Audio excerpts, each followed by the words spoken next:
Hello अस्सलाम वालेकुम friends.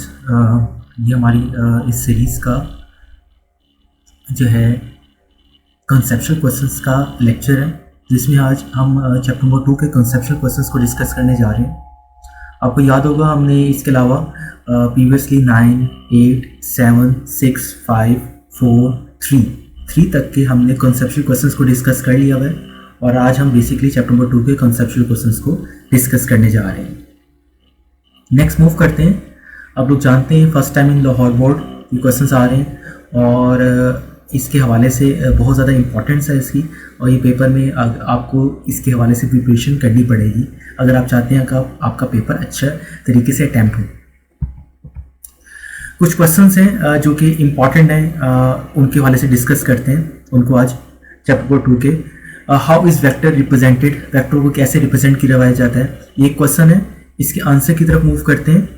A vector is represented bold letters, bold कर मतलब गाढ़ा कर, जैसे हम चीज़ों को हाईलाइट करते हैं मार्कर से, हाईलाइट करके गाढ़ा करके लिखते हैं। बोल्ड करके लिखना मतलब गाढ़ा करके लिखना।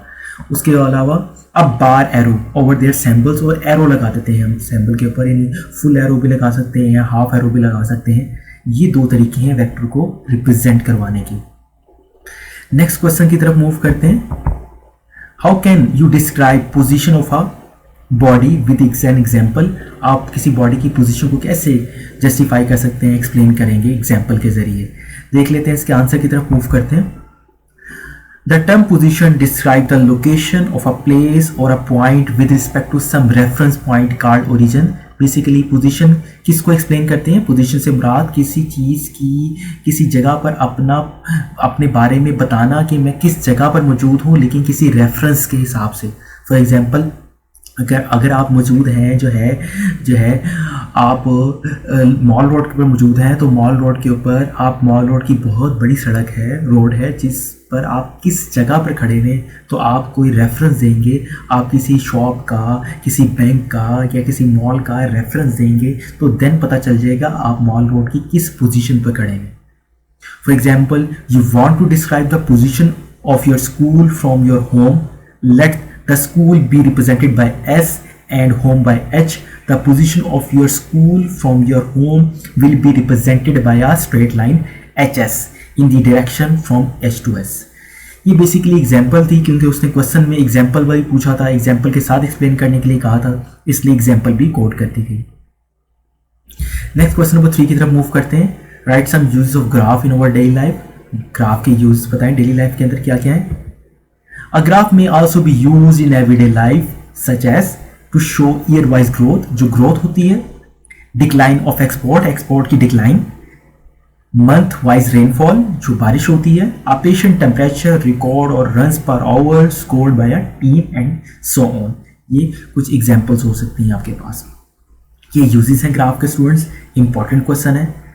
क्वेश्चन नंबर 4 की तरफ मूव करते हैं। What do you know about the Brownian motion? Brownian motion के बारे से बताएं, इंपॉर्टेंट क्वेश्चन है। इसके आंसर की तरफ मूव करते हैं। बहुत आसान सा, random motion of gas molecule is called Brownian motion. ये आपसे सिंपल ही पूछा था ब्राउनियन मोशन, लेकिन उससे आपसे डिफरेंट लैंग्वेज में पूछा कि what do you know about Brownian motion, तो इसका आंसर आपको पता चल गया होगा।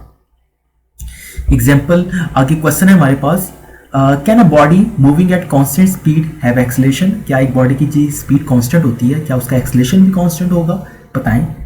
इसके आंसर की तरफ मूव करते हैं। Yes, a body have constant speed have acceleration if it changes its direction और moving in a circular path. एक बॉडी जिसकी स्पीड कांस्टेंट है उसका एक्सेलेरेशन हो सकता है, लेकिन ये किस सूरत में है, अगर वो if it changes its direction, अगर वो अपनी डायरेक्शन चेंज करे, अपनी सिम्त को मूव करे, और moving in a circular path, अगर वो सर्कुलर पाथ में मूव करे, या फिर वो अपनी पोजीशन या अपनी डायरेक्शन चेंज करती रहे।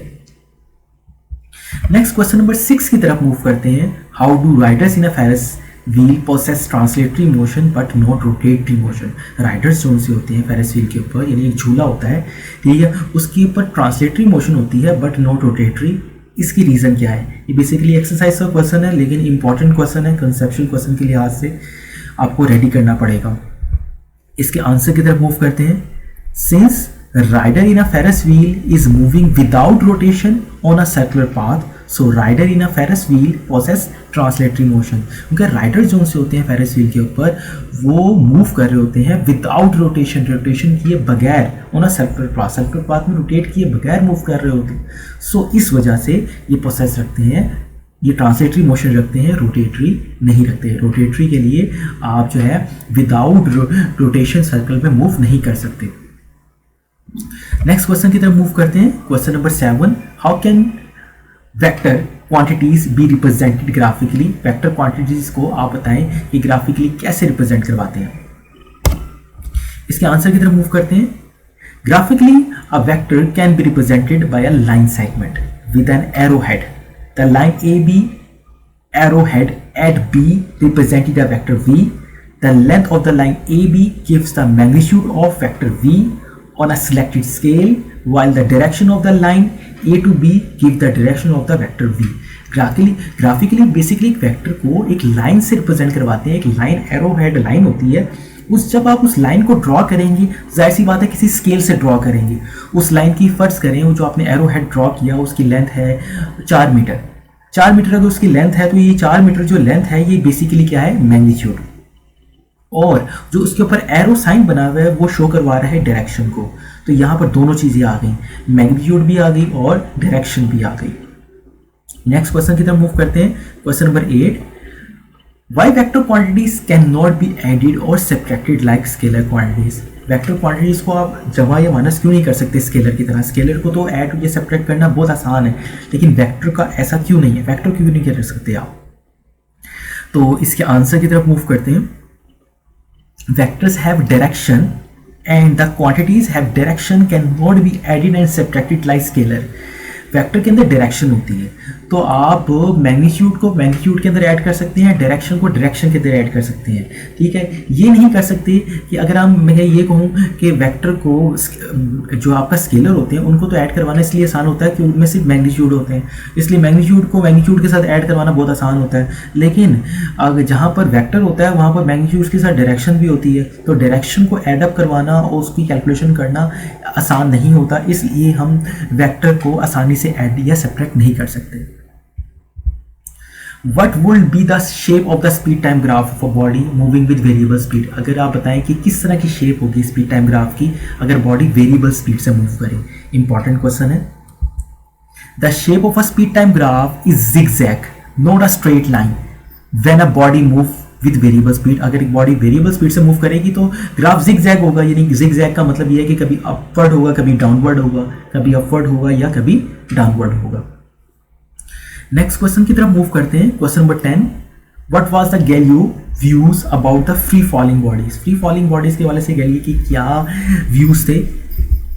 गैलियो views about free falling bodies was that all free falling bodies have same acceleration independent of the message.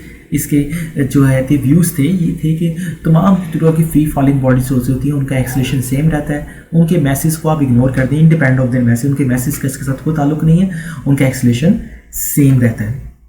Students, ये हमारा क्वेश्चन नंबर 10 था जो कि हमने डिस्कस किया, और ये हमारा लास्ट क्वेश्चन था बेसिकली जो कि हमने डिस्कस किया। होपफुली आपको चीज़ें समझ में आई होंगी। क्वेश्चन नंबर जो है 10 तक की 10 इंपॉर्टेंट जो है क्वेश्चंस हैं, ये मैंने जो कंसेप्चुअल क्वेश्चंस के लिहाज से आपके पेपर में आ सकते हैं वो आपसे डिस्कस की हैं। अगर आपको चीज़ें समझ में आई हैं तो वीडियो को लाइक करें, चैनल को सब्सक्राइब करें, और अगर आपका कोई क्वेश्चन है तो आप मुझसे कमेंट सेक्शन में पूछ सकते हैं। इंशाल्लाह नेक्स्ट वीडियो में, नेक्स्ट लेक्चर में आपसे कुछ नए चैप्टर्स के कॉन्सेप्चुअल क्वेश्चंस और कुछ नई बातों के साथ आपके साथ फिर से मुलाकात होगी। अल्लाह हाफिज़।